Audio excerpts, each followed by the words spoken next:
Labukas. Labą, labą.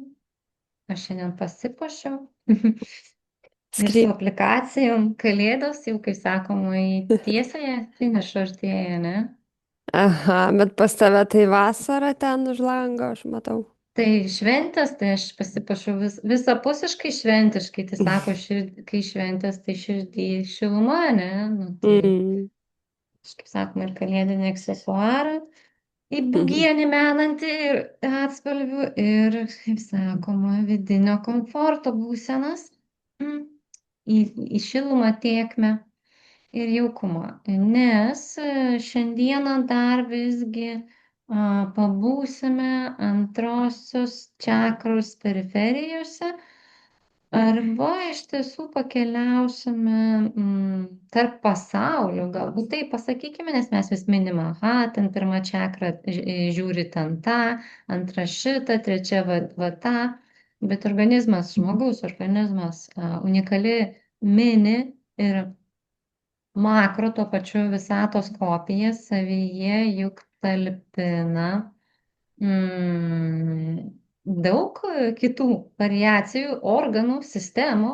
Tarkim, tas pats žarnynas yra skaitoma dar vis išorinė sistema, ne, unikalu. Keista, bet taip, žarnynas dar techniškai yra priskiriamas išoriniai sistemai. Nes turi sąlytį su išorė, su maistu, kurį suvalgai, ne? Taip, pirminė įeiga per burną, per ryklę ir stemplę ir tiesioginė išeiga per išangę. Tai taip, tas tiesa, bet atrodytų, nu, jau ten jau viskas taip maišosi, ne, jau taip savo, jau taip perspausta, persukta, perskėsta, nu kokia dar išorė. Nu, bet pasirodo, kad taip yra. Mhm. Tai va, ir vis dar kalbant apie antrąją čakrą, kuri iš tiesų, na, visiems mums labai svarbi, nes, taip sakoma, gyvybės lopšys vandenyse. Prisiminkime dar vieną niuansą, kad yra svarbu pakalbėti apie kalcį kaip svarbiausią elementą antrajai čakrai, bet šiek tiek kitame kontekste, nes pasirodo, kad kalcis, jeigu yra ypatingai didelį kiekį, dominuojantį kiekį savyje talpinantį riebalų dieta, kalcis kartu suplementuojamas veikia kaip prebiotikas. Tai yra kalcis veikia kaip maistas tokiom gerosiom bakterijom kaip bifidobakterijų grupė ir akermancija. Akermancija, tarp kitko, visuomet yra labai svarbi ten, kur yra nutukimas, nes techniškai jeigu daryti tą pasėlį vadinamą, ne, žarnyno turinio, tai dažniausiai tie, žmonės, kurie skundžiasi nutukimo problema, pas juos yra visą laiką trūkumas akermancija tipo bakterijų. Bifidobakterijos, aišku, irgi, bet būtent akermancija su tuo susijusi. Ir va toks įdomus niuansėlis, įdomi gija, kai per kalcį, ne, antrą čakrą susiriša su žarnynu. Ir šiaip pats kalcis pats iš savęs yra labai svarbus signalų energijos įkrovos pernešėjas, kurį naudoja ir tos pačios gerosios bakterijos. Taip, ką tai mums reiškia, mums tai parodo, tiesiog dar kartą gražiai iliustruoja, kaip persipina tie vadinami dvasiniai terminai ir realūs biologiniai, kasdieniai moksliniai, ne, dalykai. Tai jeigu suprasti kalcio įtaką ir reikšmę antrosios čakros pusiausvyrai ir tuo pat metu prisiminti, kad visgi lytinių organų liaukų funkcijai ypatingą reikšmę turi postbiotikai, tai yra žarnyno funkcija ir žarnyne kokybiškai išskaidomų, perdodamų į vidinio pasaulio mūsų sistemas, ane, e, lauknešėliai. Ir tada dar pasukus, pakrapšius galvą ir pakaušį, prisimeni, ai, taigi viskas ok, antra čakra, tai čia mūsų emocijos, aistros, o juk žarnynas, tai kaip sakoma, emocinės smegenys, aistrų, kai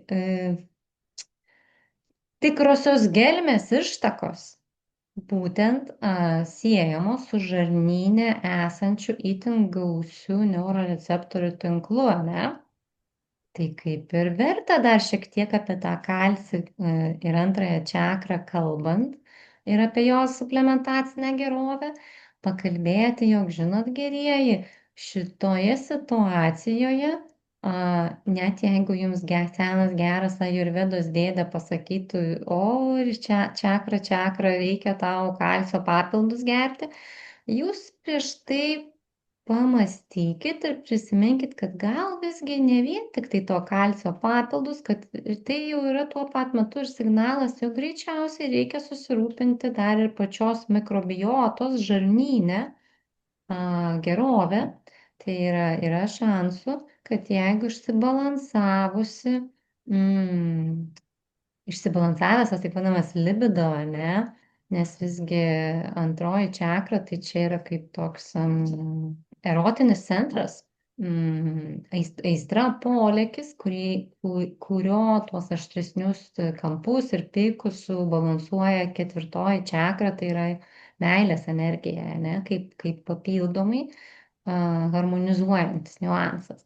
Bet jeigu mes vis dar ant antros kopėtėlių, antro kopėtėlių laiptelio, tai kalbam tada apie tuos drugelius pilve, kuriems kartu prie kalcio labai vertinga pažinti visus arba bent jau nors kažkiek tai grietinėlės nugriebti nuo visų tų mitų, nuo viso to ažiotažo, kuris sklinda, kaip sklinda, ne, visur, kur išnaudojamas netgi komercializuotas prebiotikų, tai yra ne probiotikų, ne gerųjų bakterijų, o prebiotikų, maisto gerosiom bakterijom mitas, kuris netgi visuomeniai yra labiau pažįstamas kaip skaidulos.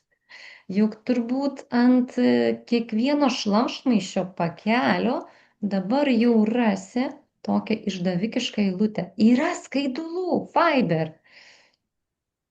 Tai vat, tokie. Išdavikiška.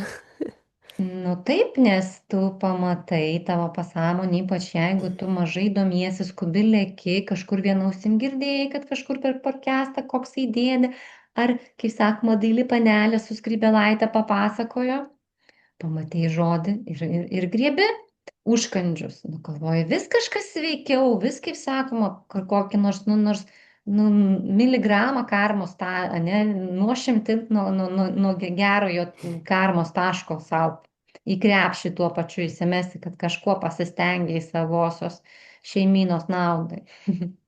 Tai va, tai dėja taip yra. Tai pirmiausia, pradėkime nuo to, kad maistas, kuris yra vertas dėmesio, nu jau pačiu grubiausiu momentu, reiškia, 100 gramų turi būti daugiau nei 6 gramai skaidulų. Ir atitinkamai cukrų mažiau negu 4 gramai. Tokios įdomios proporcijos. Tai čia jau skaitosi optimalus variantas. Na bent jau tada, jeigu jau yra pačių skaidulų daugiau nei 6 gramai, tai jau irgi, na mes jau galime svarstyti, kad gal jau ir lengviau tas, kaip sakoma, cukrus leisis kokybiškai sustatomas kaip sakoma, reikalingas estafetės, kad laikytųsi signalų, laikytųsi susitarimų ir kaip sakoma, per aukštai šokinėti, norą gebėtų suvaldyti. Taip per aplinkui juokingai, bet iš tiesų taip yra. Tokiu būdu cukraus, tas problema su cukraus pikais natūraliai yra šiek tiek mažesnė, bet vėlgi a, reikia suprasti, kad net ir skaidulos arba skaidulų idėja gali būti išnaudojama, turi tamsąją pusę, sakykime taip, ane? Tai yra komercializuota, išnaudojama paviršutiniškai. Nes iš tiesų mūsų bendras žarnyno ilgis yra maždaug apie 7-8 kilometrai. Ir tai yra tokie, kas pasakytų, kad ilgesnis, ane? Oi, atsiprašau, metrai. Aš jau taip mostelėjau, ūkiškai, bet ne, metrai. Bet mintis ta, kad kai kas pasakytų, kad galbūt ir šiek tiek ilgesnis, nes pats žarnynas iš savęs techniškai tai yra specifinios formos raumuo, kuris išsiplečia, susitraukia.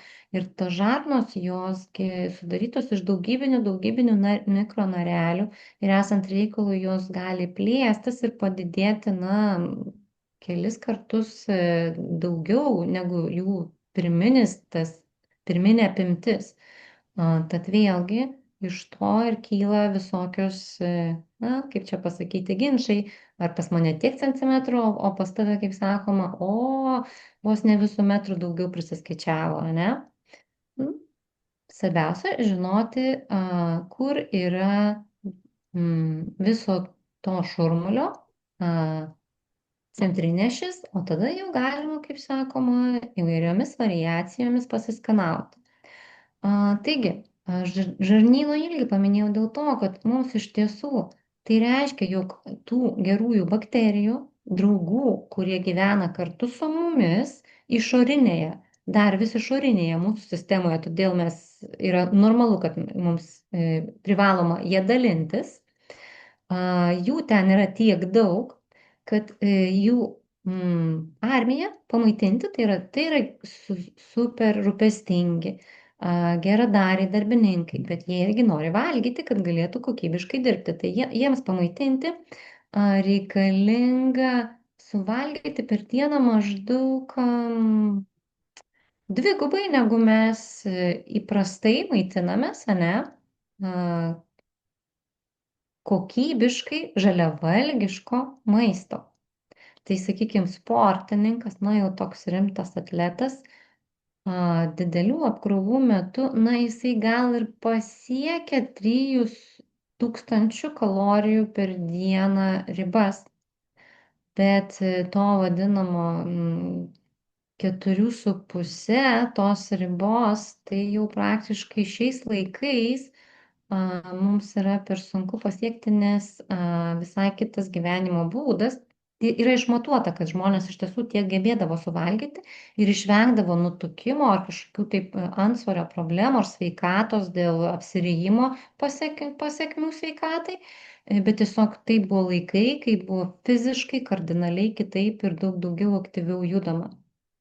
Tai va šiais laikais tiesiog mūsų visi organai yra adaptavęsi prie lėtesnio, sėslesnio gyvenimo būdo. Mes turime per daug foninių dirgiklių, kurių pasakoje mūsų autonominė nervų sistema, ta kovok ir bėk, ir jos geroji sesutė, sėdėk ir virškink, suprask ir virškink, tarpusavyje susišnekėti ir bendradarbiauti joms yra sudėtinga dėl krūvos trukdžių, kurie papuola į organizmą kaip toksinai, kaip radioelektroninė tarša, kaip įkvepiama tarša, kaip emocinė tarša. Žodžiu, daug įvairiausių, kaip technologinė tarša, daug įvairiausių niuansų, kurie veikia kaip foninis kontekstas, trukdysiantis net ir ypatingai staigiai aktyviai pradėjusiam judėti žmogui, na, su meile, padėka ir ypatingu, kaip sakė, jie net susiraukė nuo tokio kiekio, mėgautis dviguba standartinės paros normos porcija. ir kad tuo pat metu aprūpinti savo gerąsias bakterijas. Tai vat paradoksas toksai, kad suvalgyti kokybiško maisto, jeigu net jo ir rasime, mes jau pajėgumą praradome, tačiau dėl išlikusios taršos, mumise likusios bakterijos vis viena turi dirbti tuo pačiu dvigubu pajėgumu, kokiu ir anksčiau, gal net ir daugiau. Tai yra, joms reikia tiek pat daug maisto, nors mes ir suvirškinti dvigubai mažiau, padėti mums suvirškinti dvigubai mažiau maisto, negu būdavo anksčiau. Linksma, ne? Tai va to pasakoje ir dar mūsų maiste, kadangi čia mes apie idealų variantą šnekam, mūsų maiste tai maisto, tai trūksta net ir mums patiems, o ką jau kalbėti apie prebiotinės, prebiotinius intarpus, vandenyje tirpę skaidulas geriosioms bakterijoms. Mūsų maistas deformuotas. Daugelio vakarų dietoje, nu, tai kas ten vyrauja salotos lapas, pomidoras, ane, agurkas ir čia skaitosi daržovės. Prie ypatingai, sakoma, iškilaus, iščiustyto hamburgerio. Na, ar bulvyčių free. Pridėtas kečupas ir sakoma su daržovėmis, nes juk iš pomidorų, o cukrus tai iš runkelių irgi iš daržovių. Praktiškai valgom daržovės, na, tik truputį paturbintas. Tik vat bėda, kad mūsų tos bakterijos ten taip giliai sėdi, jau tokios jos atsilikusios iš tų senų archainių laikų, nu, kad sunkiai joms dašunta, kad nu, mes duodam jom tas skaidulas, ane, bet nu tik truputį paturbintas, nes dabar, kaip sakoma, modernus amžius, viskas kaip atsinaujino, viskas kitu kampu patiekiama, moderniau, patogiau. Na, bet su gamta juokai, kaip sakoma, menki. Yra kaip yra, jeigu mes stokojame savo dietoje papildomų medžiagų mūsų gerosioms bakterijoms, vadinamų prebiotinėmis skaidulomis, reiškia darbininkai, kurie privalo, be kurių maistas pastovėjęs tiesiajame žarnyne tiesiog keliauja lauk pakapstytas patogenų, jisai praranda galimybę įsisavinti reikiamas maistinės medžiagas iš tenai ir mes prarandame savo fabrikėlio pridėtinės vertės produkciją, kurios pasakoje, iš kurios pas mus gaminasi hormonai, sužiūrimos parazitų kolonijos, valomasi, tvarkomasi, atsijauninama. Na, yra va tokie vat dėsningumai, kur vienas visuomet susijęs su kažkuo kitu ir tarpusavyje dar krūva aplinkybinių detalių persipina. Tai vat be skaidulų mūsų racione mus, kaip sakoma, ištinka daug bėdų. Tarp kitko, jau dabar pusę lūpų pradedama šnekėti, kad ta taip vadinama banga aseksualumo ar idėjos apie transgenderizmą, trečiąją lytį ir taip toliau, vėlgi irgi yra tiesiogiai susiję su tragiška disbiozė, su mikrobiotos devalvacija mūsų žarnyne, nes būtent postbiotikai yra tos medžiagos, kurios reikalingos, kurios įtraukiamos į signalų perdavimą tarp lytinių organų ir tarp smegenų. Tai yra, o tie signalai yra būtent tai, ko pagrindu gimsta seksualinis lytinis tapatumas. Tai yra, kai sąmonė, asmenybė kokybiškai susieja save su savo fizinė lytimi. Nes visi žinom, kad smegenys yra iki tiek unikaliai gebančios atsiskirti nuo fizinio kūno, kad užhipnotizuotas žmogus gali įtikėti, jog jisai net višta perekšlė ar tiesiog durų spinta. Na, čia juk pasiskaičius iš fokusininkų repertuarų yra daug atvejų, kai tikrai realybėje žmonės užhipnotizuoti tiesiog nustodavo reaguoti į iki tol pažįstamus aplinkinius ar pradėdavo tikrai idealiai atkartoti gyvūnų elgesį. Tai va, tai čia tokie irgi pikantiški niuansėliai, bet mes vis dar tose pačiose vandenyse, kurie susiję su antrosios čakros reikalais. Ir šiek tiek advokataujame į tai, kad jeigu jau rūpinatės drugeliais pilve, rūpinkitės ir tais angelais, mikroangelais sargais, kurie tuos drugelių, kaip sakoma,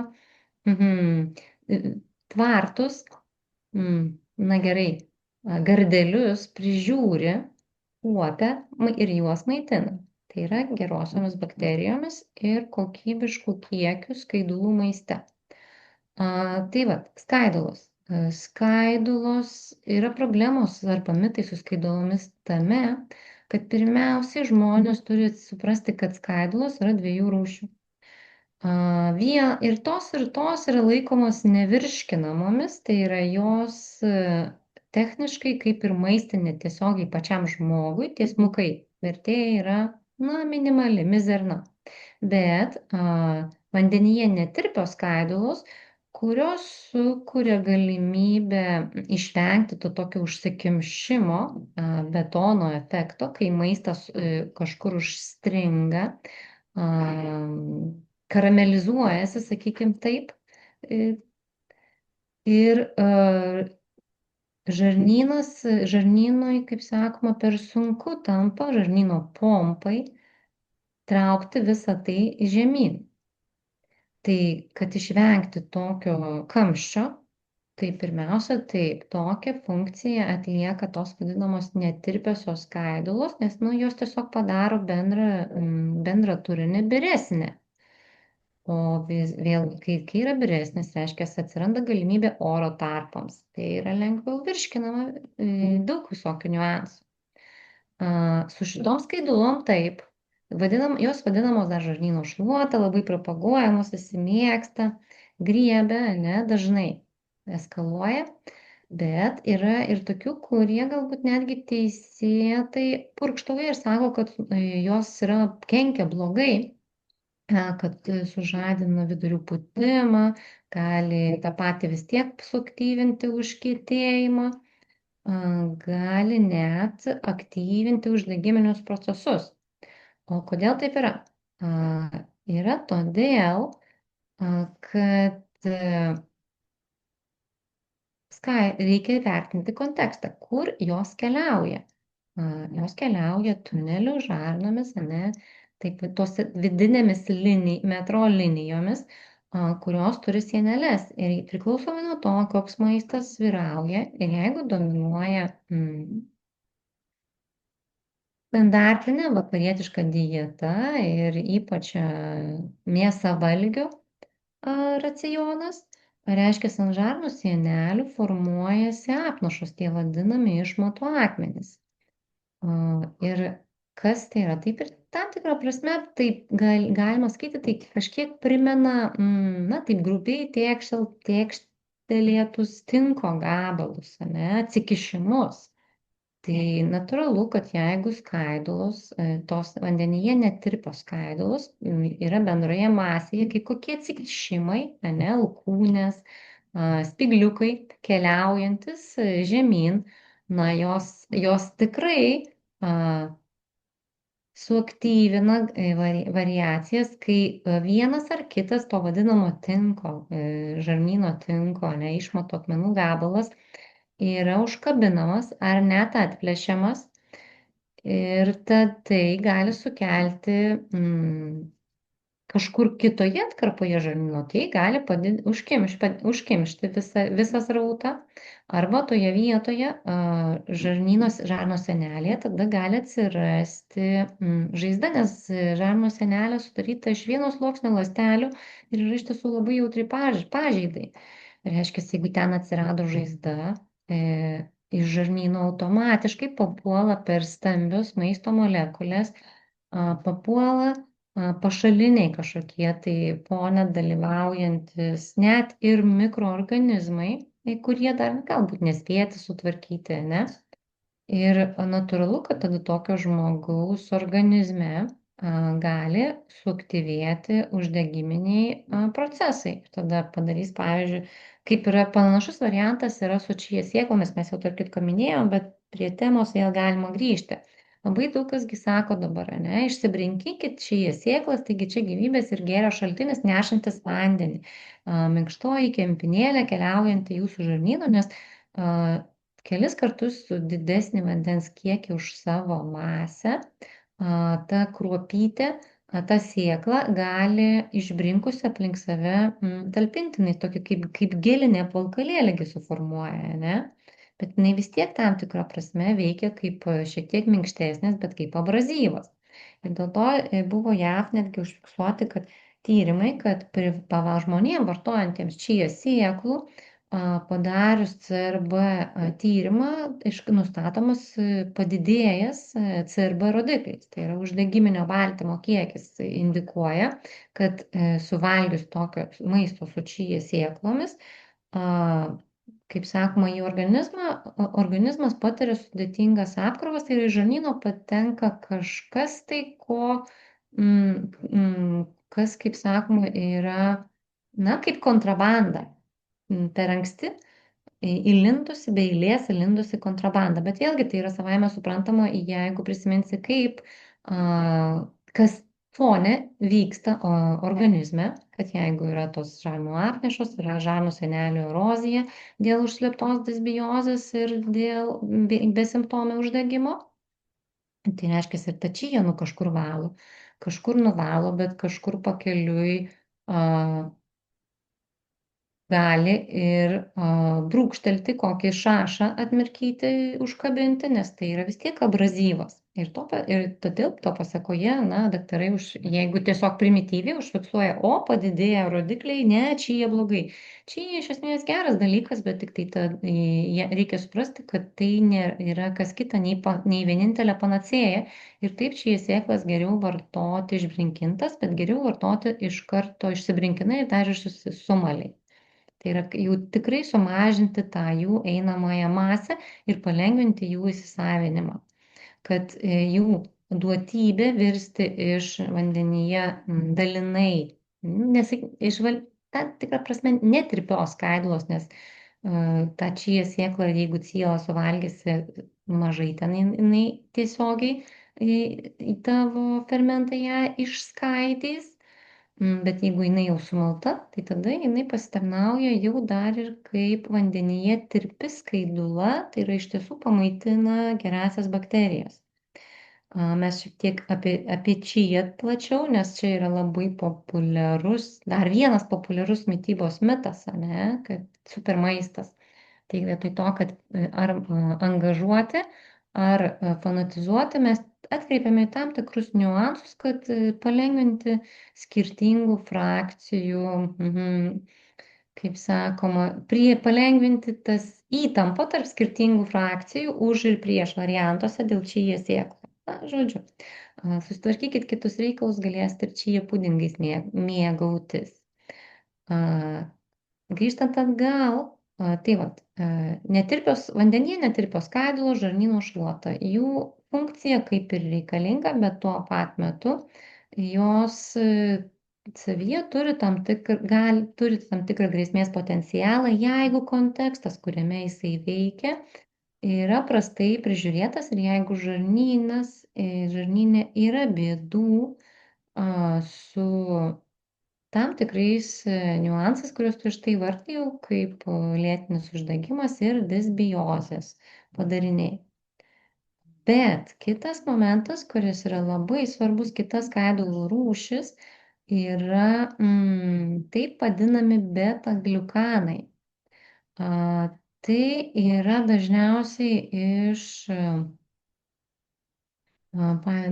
iš mielių gaunami irgi oligosacharidai, tam tikros mikromolekulės, kurios yra unikalios tuo, kad kai jos patenka į mūsų sistemą, į vidinės sistemas, jos labai, labai myli blogiukus saky... Čia turbūt taip galima pasakyti, nes iš tiesiog turi tokį polinkį prilipti, sujungti su pažįstomis ląstelėmis, su patogeninėmis struktūromis. Ir tada imuninė sistema, organizmo imuninė sistema yra taip prisitaikiusi sinergiškai bendradarbiauti su šitais beta-gliukanais, kad kai jie patenka į organizmą, organizmas iš karto gauna signalą, turi ypatingai jautrius radarus beta-gliukanų atžvilgių. Ir tada organizmui gaunasi labai paprasta beta-gliukanų pagalba aptikti pažeistas ląsteles. Tai yra tokia, na, šį kartą tiesiogiai linijinė logika, bet čia tarnaujant išmintingai. Ten, kur yra beta-gliukanai, ten tiesiai makrofagai, tai yra imuninės ląstelės, gali vykti ir trumpinti laiką. Tai yra tiksliai, čia kaip šturmanai, iš anksto turi suplanuotą maršrutą. Ir toje vietoje greitai ir operatyviai gali susidoroti su reikiama atlikti funkciją ar su reikiamais pašalinti blogiukais. Tai kodėl mes tų beta-gliukanų dabar taip stokojam? Na, pirmiausia, tai visas vajus dezinfekcijos. Dezinfekuokim, dezinfekuokim, dezinfekuokim.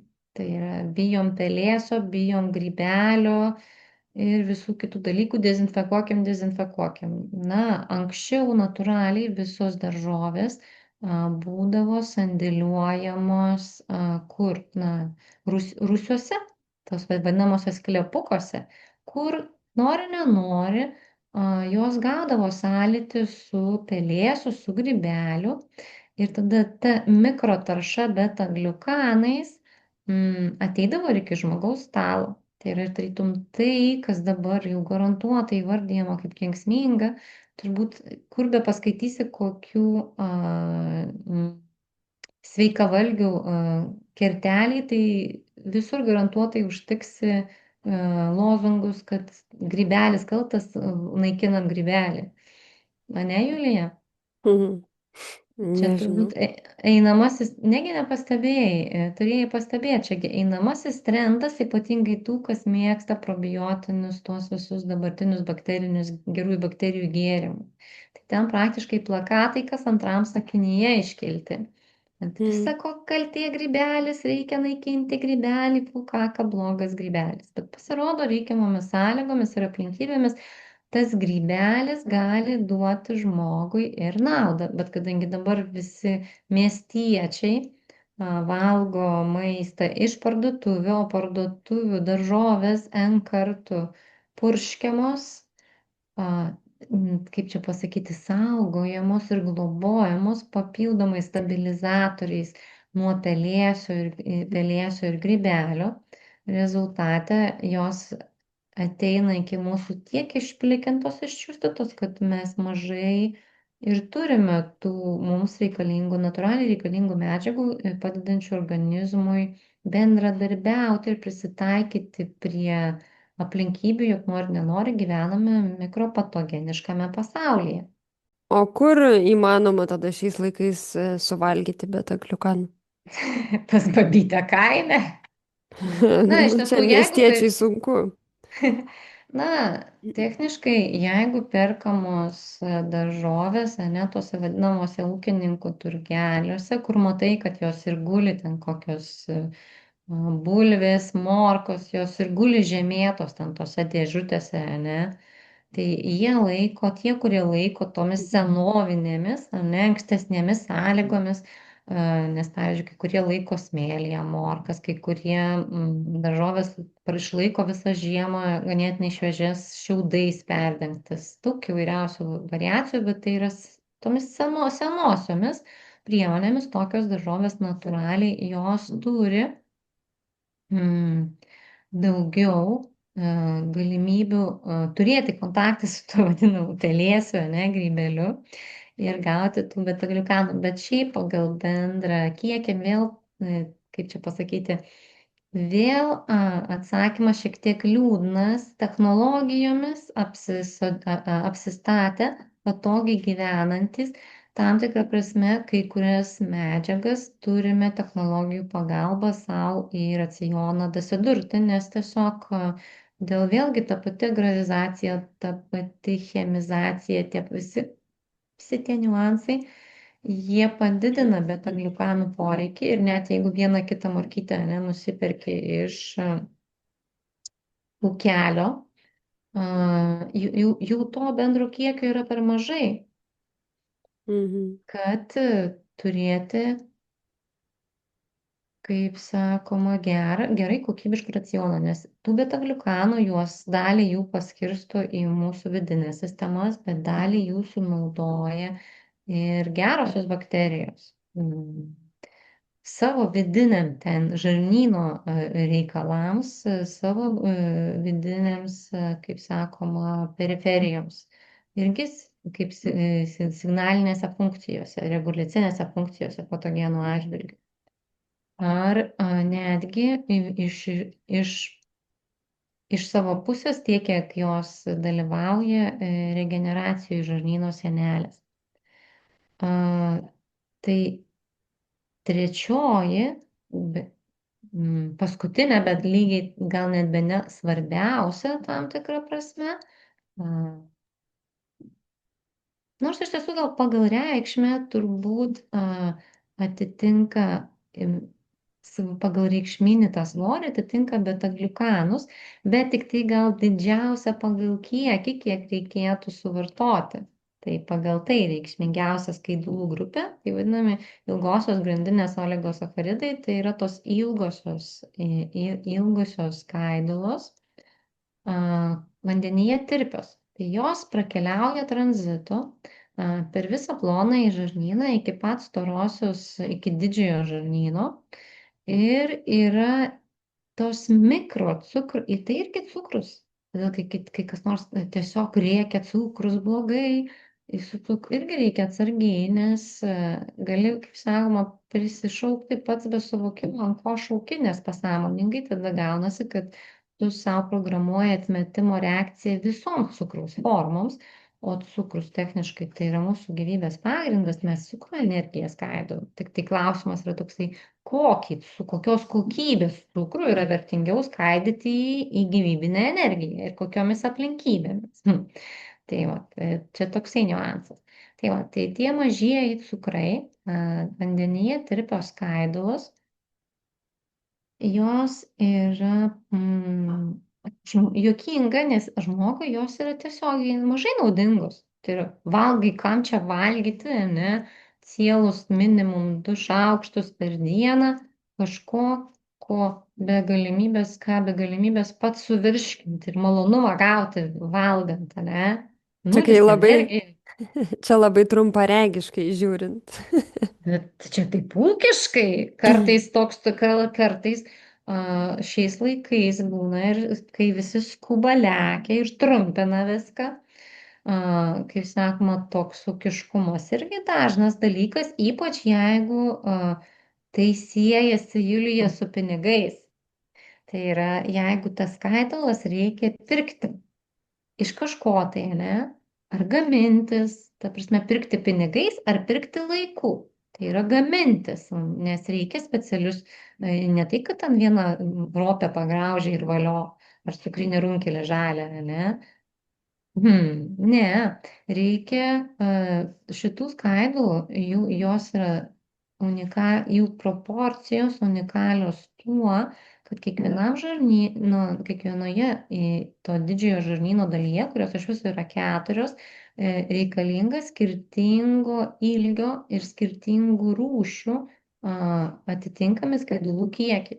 Tai reiškia, tai, ką mes valgom visame tame, dar turi būti suderinta, kad būtų biški to, biški ano, biški trečio, biški šito. Tai ne tai, kad tiesiog, ai, va, pagraužkit obuolį, jisai turtingas vandenyje tirpiamis skaidulomis, o pagraužkit cikoriją, rasite nulino ir vandenį tirpi skaidulą, daug vandenį tirpių skaidulų, visą cikoriją suvalgysit ir, kaip sakoma, tas 12 gramų, minimum 12 gramų per dieną, viskas ok, gausite. Ne, gausis taip, kad tu permaitinsi, ne, perkrausi kažkurią tai dalį iš 4 atėjusiojo žarnyno. Čia žinai, kaip Landsbergis kažkada dainuodavo tą savo firminę dainelę. Vai, kas iš tos laimės ir garbės, jei aš vienas, kaip sakoma, potausiu, o kiti liūdės. Tai va tada, jeigu be kokybiško suvokimo, kokios turi būti skaidulų proporcijos, tiesiog graužti ir sakyti, ai, aš prisivalgau reikalingus prebiotinius skaidulų. Gali būti tai tokia situacija, kad viena kažkuri tai žarnyno dalis ar dvi, tarkim, jos pakankamai bus tvarkingos, ten mikrobiota kokybiškai tvarkysis, bet toliau keliaujantis maistas, vėlgi patekęs į sekančią atkarpą, ten vėl pradės pūti, pelyti, sienelės žaizdosis ir veisis patogenai kaip alternatyvūs juodadarbiai darbininkai, kurie apsijama, kaip sakoma, nu, pelkėje, kaip mirkstant arklidės mėšti. Ir viena dalis, kaip sakoma, spindės ir duos tau lyg ir momentiškai gerą sveikatą ir galimybę turėti nejautrą, kad nusiskausminti, atrodys, kad kol iki tam tikro, na, kol pasieks lygos tašką, atrodys, kad viskas labai gerai, viskas puiku. O kitose dalyse, kaip sakoma, bus ardoma tai, ką viršutinės, tarkim, ar vidurinės žarnyno dalis padeda lopyti. Tai yra paradoksaliai unikalus momentas, bet jį labai svarbu atkreipti dėmesį, nes iš čia kyla visos tos priešpriešos, kai sakoma, ai, aš ten tų skaidulų vartoju, man mažai padeda arba vis tiek susirgau ir visokių tokių vat, asmenybinių priekabių argumentų klausantis, tai tikroji jų atsiradimo priežastis, bet yra tokiuose vat niuansuose, kad reikia suvokti, jog skaidulos, vėlgi skaidula nuo skaidulos labai skiriasi. Ir iš tiesų čia irgi jau dasigyvenome iki to, kad kadangi pas mus viskas taip suspausta, tai gyvename streso pasaulyje. O tai reiškia, kad gyvename pasaulyje, kur viskas labai preciziškai abstraguota, suspausta, kompleksiškai persidengia, permaišyta ir jau yra tokių situacijų, kur dėja, bet be technologijų mes jau sunkiai atsirinksime, nu nebent jeigu norime sėdėti, va, kaip mes su tavimi mane gražiai čia, kaip sakoma, prieš ekraną, pasakoti, tai yra naudotis einamosiomis technologijomis. Gyventi einamojoje technologinės pažangos visuomenėje reikia suprasti, kad ir tam tikrus dalykus nori, nenori, bet natūraliai kaip gėri, kaip gamtos gėri mums perduos irgi tam tikri technologiniai sprendimai. Tik reikia atsirinkti kokie. Tai kam jau klausimas kirba, kokie, tai parašykit mum. Atrinksim už jūs, bus paprasčiau. Nes iš Na taip. tikrųjų tų technologijų ir visko yra tiek daug. Ir labai daug reklamos ir trūksta kokybiško patikslinimo, o kuo šitas geriau negu kad kitas kažkas, ane? Tai yra Mm. tiesiog bendra idėja, kaip koks lozungas, bet kokybės aspektai yra specifiškai persukami, fragmentuojami, nu, tai yra tiesiog išnaudojami komercinė prasme. Tai taip dėja, bet nu, toks yra gyvenimas, tokia yra skubančios visuomenės kasdienybė. Tiesiog skubi, visi skuba, tu skubi ir skubama gyventi, skubama užsidirbti, skubama pabėgti nuo konkurentų ir skubama gauti, na, nors ir mažesnį, bet kuo greitesnį rezultatą. Ir kuriam laikui net ir paprastesnės tada skaidulų formulės irgi jos veikia. Tai tą patį probiotinį jogurtą, ane, įdeda inulino ir jau gali sakyti, jau gali netgi fiksuoti kai kurių žmonių, kuriems, pavyzdžiui, toje atkarpoje, kur inulinas yra reikalingiausia prebiotinė skaidula, kad jiems tikrai pagerėjo kažkas tenai organizmo viduje pasikeitė. Na, mes tiesiog esam ant tokios, na, tam tikrą prasme, ant mikrobiologinio skurdo ribos, kad net ir mažiausias pokytis kai kam, na, kaip tyro oro gurkšnis. Tai, tai vėlgi, tiek keistenybių, įdomybių, reikia suvokti, nes kitaip gali papulti ant tos meškerės, kai mes tėkštelime, ai, tai kas ten tos skaidulos? Nu, tai ten taip sviesto butyrinę rūgštį gamina. Bet sviesto butyrinę rūgštį valgant mėsą gali gaminti ir kepenys. Tai kam ten daryti tas skaidulas? Geriau eiti ant keto dietos, išmesti tas skaidulas iš, kaip sakoma, iš bendro raciono ir vuolia bus mažiau, kaip sakoma, mažesnės apimties krovinį į tualetą priduosi. Tai taip leidžia savo tokias replikas mėtyti net ir pakankamai žymus ajurvedos specialistai. Na, tik pasidžiaugsim, kad užsieniečiai. Tai, žinai, dar su, kaip sakoma, tokiu pagirimu saviškiams per aplinkui. Ir kaip jie argumentuoja tokius dalykus, yra iki tokių, bet dabar dar truputėlį grįšiu atgal, nes čia taip su smagia tokia bangelė nučiuožiam. Tai gerai, tas sviesto butyrinė rūgštis, bet sviesto butyrinė rūgštis yra tik tai vienas iš postbiotikų, ką mums suteikia gerosios bakterijos, pamaitintos ir tinkamai savo funkciją, fermentavimo funkciją atliekančios gerosios bakterijos. Tai yra ir krūva fermentų gamybai reikalingų medžiagų, jos padeda suskaldyti, susmulkinti iki reikiamos molekulinės masės, kuri yra sauginės vidinėse sistemose, ten jau visai kitas kalibras dalyvauja. Jos gamina tai tuos vadinamus antipatogeninės, antimikrobinės substancijas, kur irgi visa krūva variacijų, kur kas kaip ko. Kitas dalykas, dar vienas niuansas.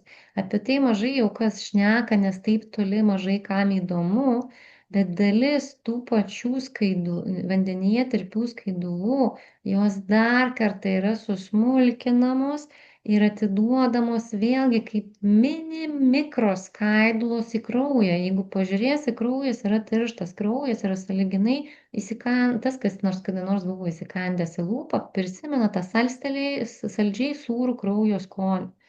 Kraujas irgi, ir jeigu tas, kas yra ragavęs skaidulų, vandenyje tirpių skaidulų, šiltame ypač vandenyje ištirpdytų, gali susijęti, jog tas toksai tirštas, lengvas kiseliuko pobūdžio tirštumas ir salstelėjimas, jisai jaučiasi ir kraujo poskonyje. Mes be polinkio į kokį nors okultinį vampirizmą, na, tiesiog vaikystėje tikrai medžiais laipėjom ir žinom, ką tai reiškia sumušta nosiam ar praskelta lūpa kurį laiką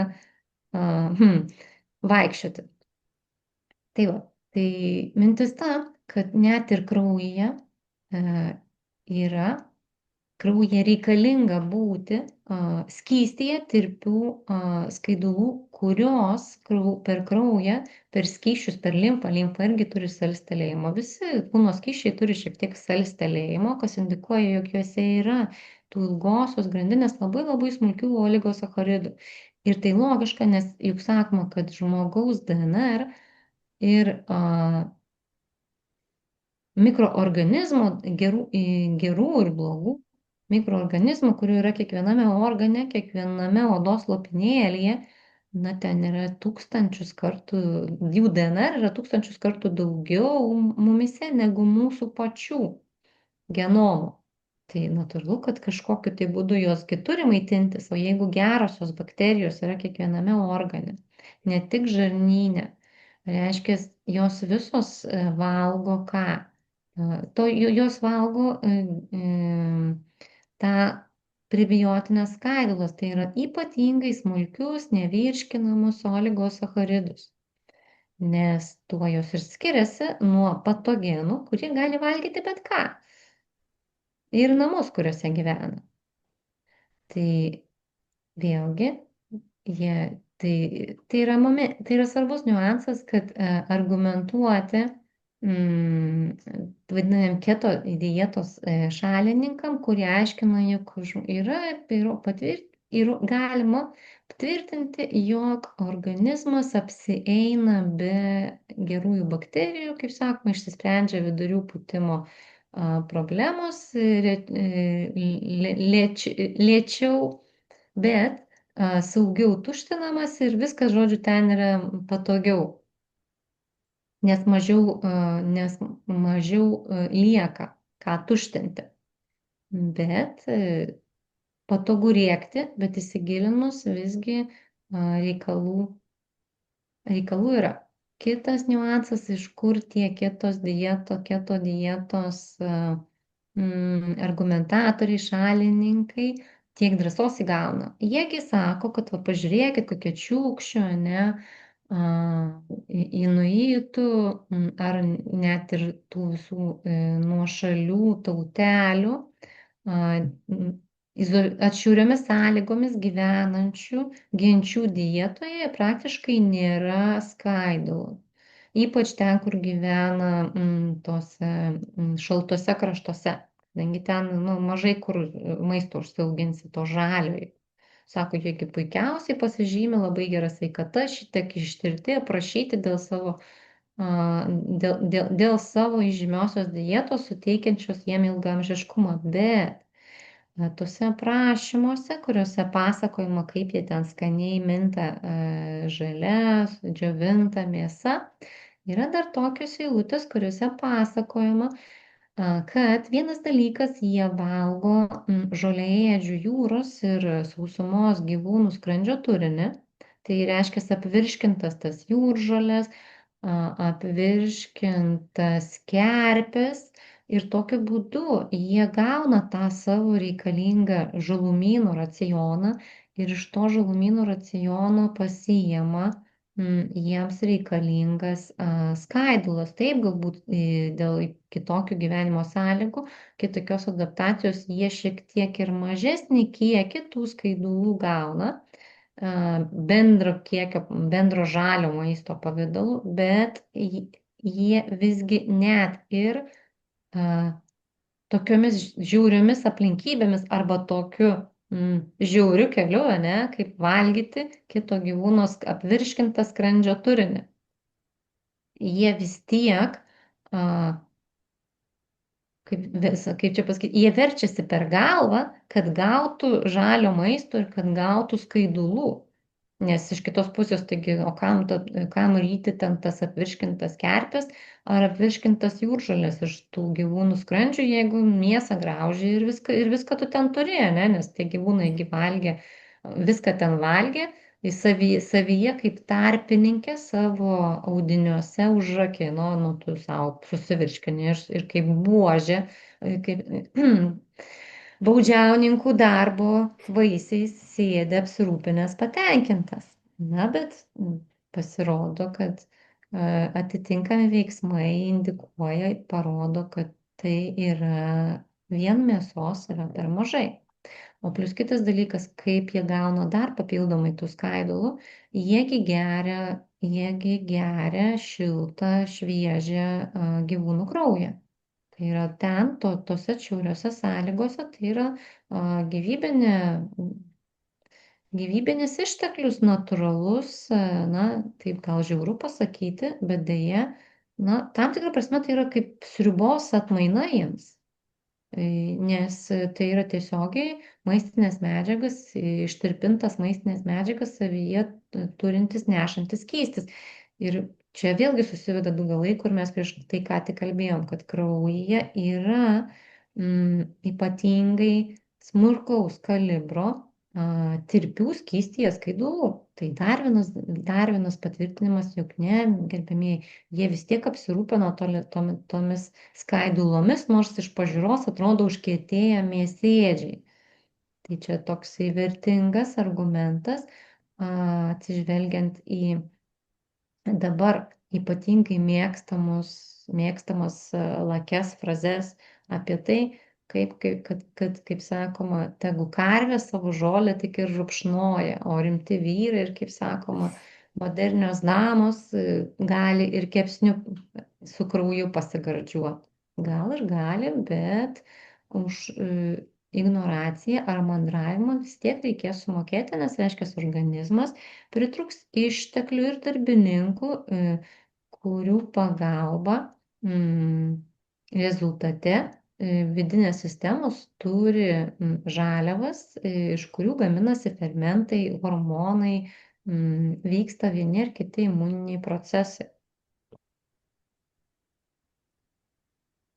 Bet jeigu pasaulyje tokia populiari keto dieta, tai žmonės vis tiek kažkokį turi pliusą iš to. Nežinau, kažkodėl jie renkasi. Tai tu suprask, kad pasaulyje viena populiari keto dieta, kaip jie angliškai sako, skyrocket, raketomis į viršų šauna vėžio reitingai. O ką duoda keto dieta? Keto dieta unikali pirmiausia tuo, kad tada kepenys dalinai perima žarnyno funkciją ir kepenys adaptuojasi gaminti daugiau butirato, to sviesto butyrinės rūgšties. Ir jinai yra iš tiesų labai svarbi antivėžinė apsaugas. Jinai yra labai svarbi leukocitams. Ta GABA, sviesto butyrinė rūgštis, leukocitams šitie dalykai yra reikalingi, jie kaip jų pagalba orientuojasi, naviguoja, nes tam tikrą prasme leukocitai irgi jie kaip plaukioja, ne, keliauja iš taško A į tašką B mūsų organizme. Tai kad orientuotis sistemos viduje, ne, kaip tas laivas, kuris jūroje plaukioja be horizonto, be aiškios horizonto linijos, jiem reikalingos tam tikros medžiagos. Tai vat keto dieta, taip, keto dieta tam tikrą prasme, tam tikromis kainomis ir kraštutinumais užtikrina pagausinimą šitų medžiagų, kurios tavo pagrindiniam imuniniam ląstelėm reikalingos. Valio. GABA, tie visi receptoriai, ne? Visa tai vėlgi susiję su ta sviesto butyrine rūgštimi.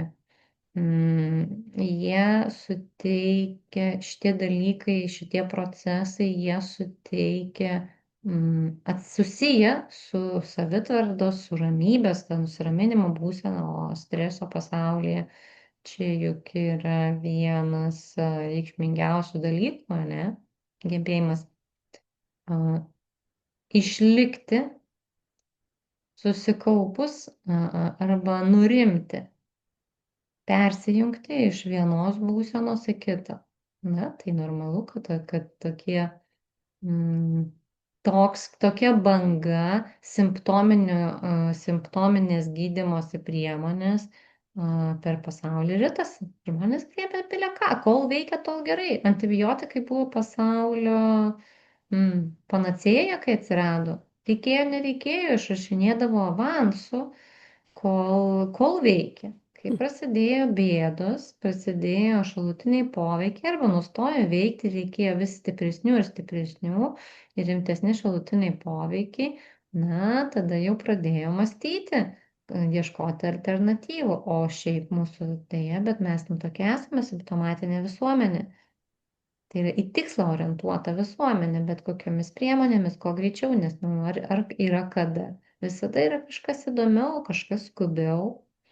Na, taip žmonės, kaip sakoma, ir kapstusi.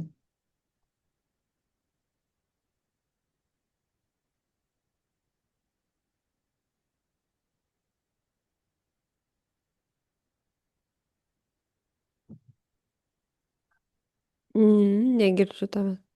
Bet sakau, kiekvienam kilbukui savas kabliukas.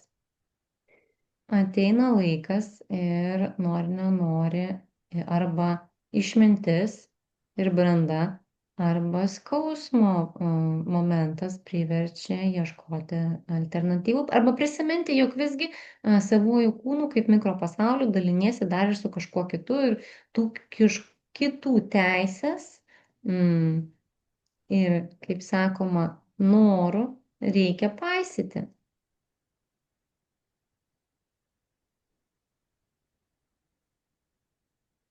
Bet kad tai daryti visgi daug informacijos reikia sužinoti. Mhm. Arba pataikyti laiku ir vietoj pas kažką, kas jau žino. Ir patikėti tuo, čia irgi yra momentas. Tikėjimas turėtų įsiklausyti. Tai tikėjimas yra abstraktyvu. Tiesiog tai yra kalba apie tai, kad reikia kantrybės įsiklausyti ar kokybiškai pasitikrinti vietoj to, kad griebti, žinai, paskubomis ir lėkti, arba atvirkščiai pulti įrodinėti, jog kažkas kitas, kuris tau simpatnesnis, protingiau papasakoja. Mes irgi turime bėdą, ne, kaip visuomenė, o ta autoritetų konkurencijos. Tai yra bėda tame, kad dažnu atveju reikalai susiveda ne į tai, kad kieno informacija nuoseklesnė, bet kieno, kaip sakoma, nosytė simpatnesnė. Ir Mhm. dėl to tie tokie subjektyvūs prioritetai, jie daug kur koją pakiša. Čia gal irgi žarnyno disbiozė prie to prisideda per aplinkui. Apie tą patį vėl.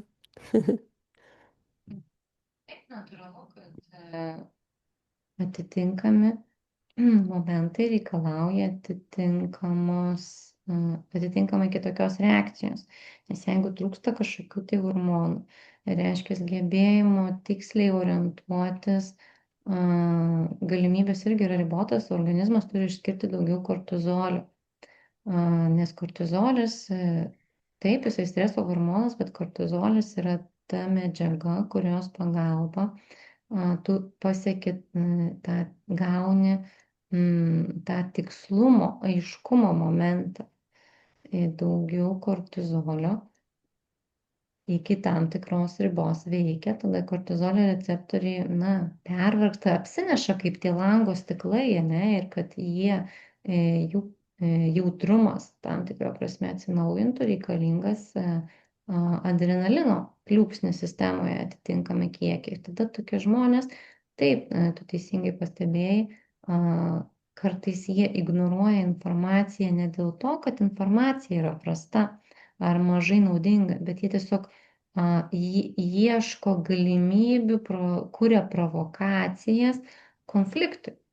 Pasąmoningai provokuoja konfliktą, kad, kaip sakoma, nes jeigu kažkas, kas pateikia gerą informaciją, yra nuosekliai išsilavinęs, jiems kokybiškai argumentuos į vienas ar kitas jų replikas ir ar netgi deramai deramo mandagumo ribose, ne, gal net ir sugėdins, vėlgi jų organizme tai sukuria situacijas, kad išsiskirti tam tikriems adrenalino kiekiams. Nu ir tada jiems prasivalo ten, kaip sakoma, visi vieni ar kiti galai ir jau po kažkiek laiko padaugėja šansų, jog kažkur kitur išgirdę tą pačią informaciją apie tuos pačius prebiotikus, tarkime, jie jau šį kartą įsiklausys ir kažką savyje pakeis. Bet tokia karuselė gali suktis ir iki pirmos plytos.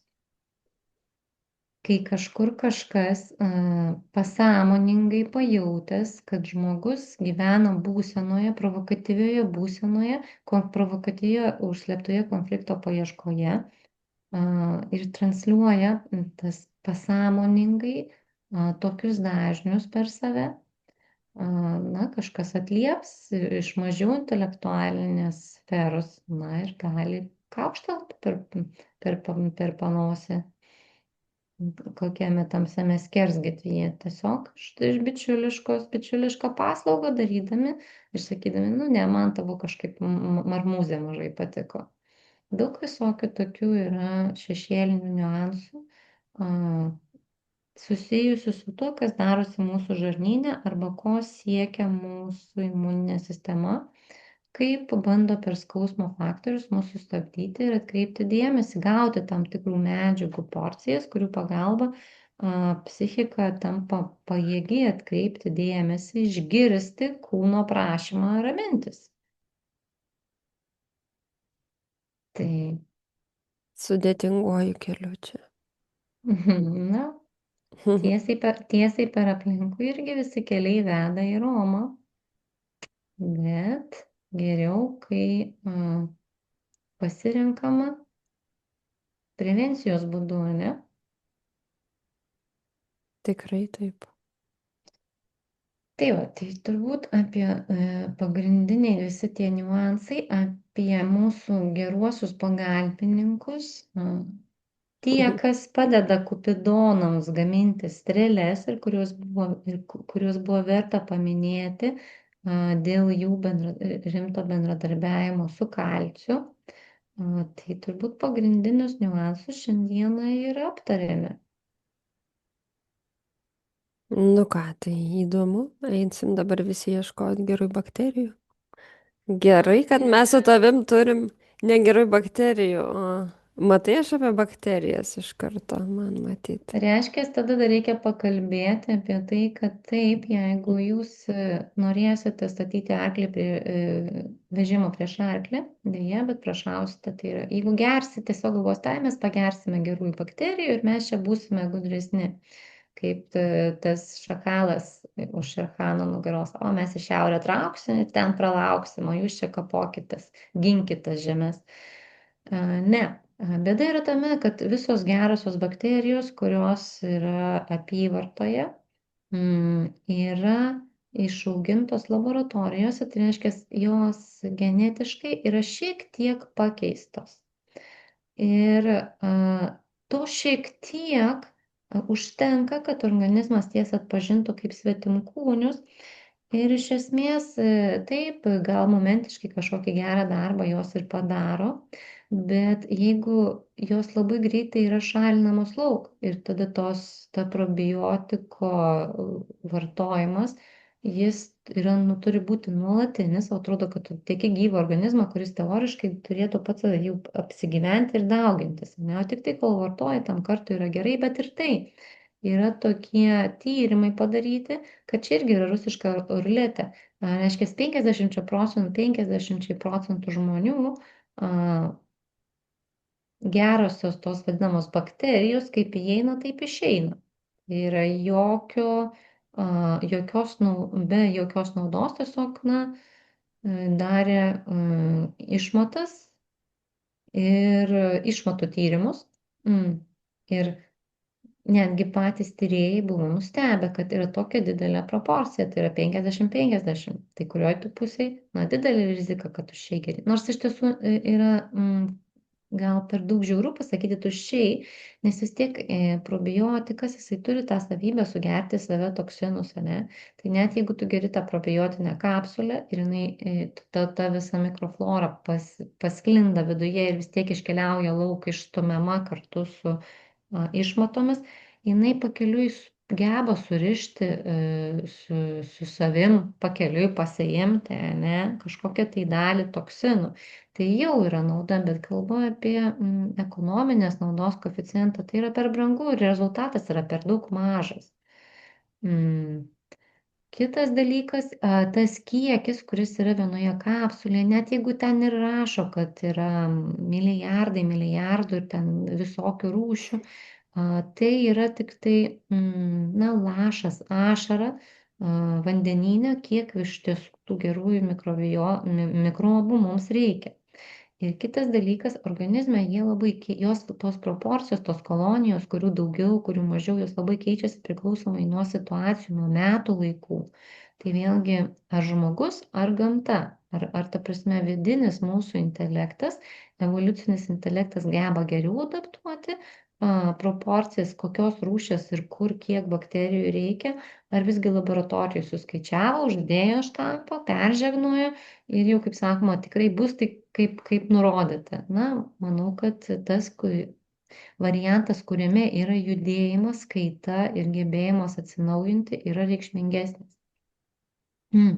Ai, dar mesgi vertėtų paminėti dar vieną su probiotikai susijusi, na, ažiotažą, sakykime, taip sako.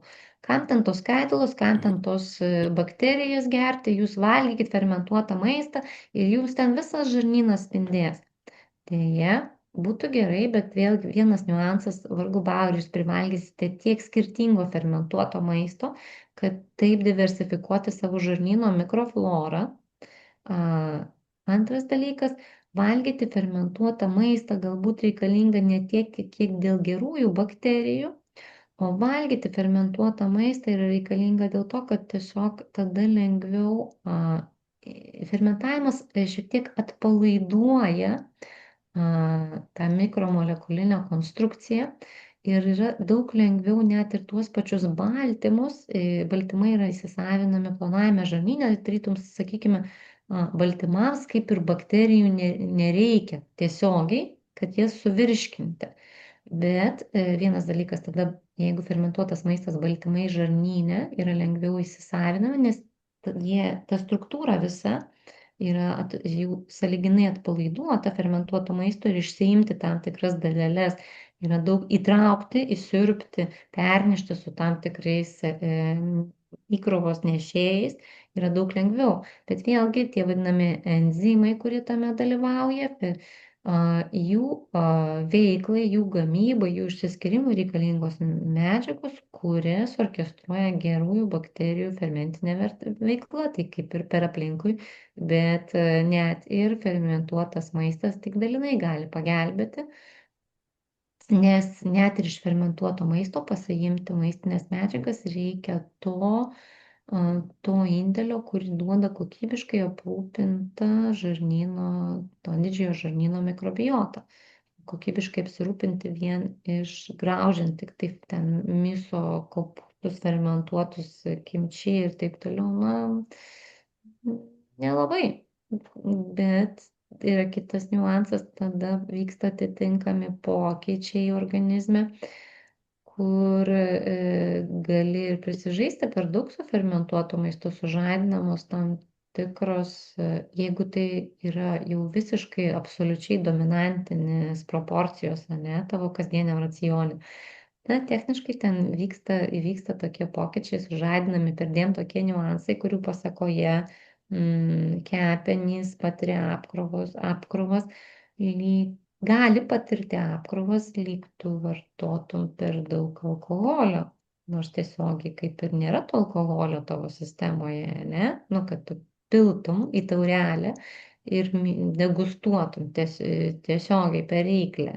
Bet tai vėlgi yra suprantamas niuansas, nes, nu, prisiminkite, kaip naminukė gamina. Kaip tą samanę varo fermentacijos būdu. Tai ir nuo giros galima laipsnių gauti irgi.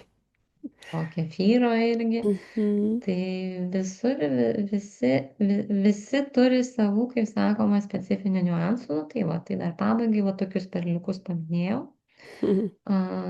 Kaip ir turbūt pagrindinius tokius niuansus apibėgom. Aišku, kad visuomet visame kame galima dar rasti vienų ar kitų erdvių įžvalgomis, bet tai aplinkybės šiam momentui yra tokios, kad esminį struktūrinį karkasą išdėstėme. Nu ką įdomu, tai iki greitų kitų kartų. Poetai sako, iki matysime kitose istorijose ir pasakojimų dalyse.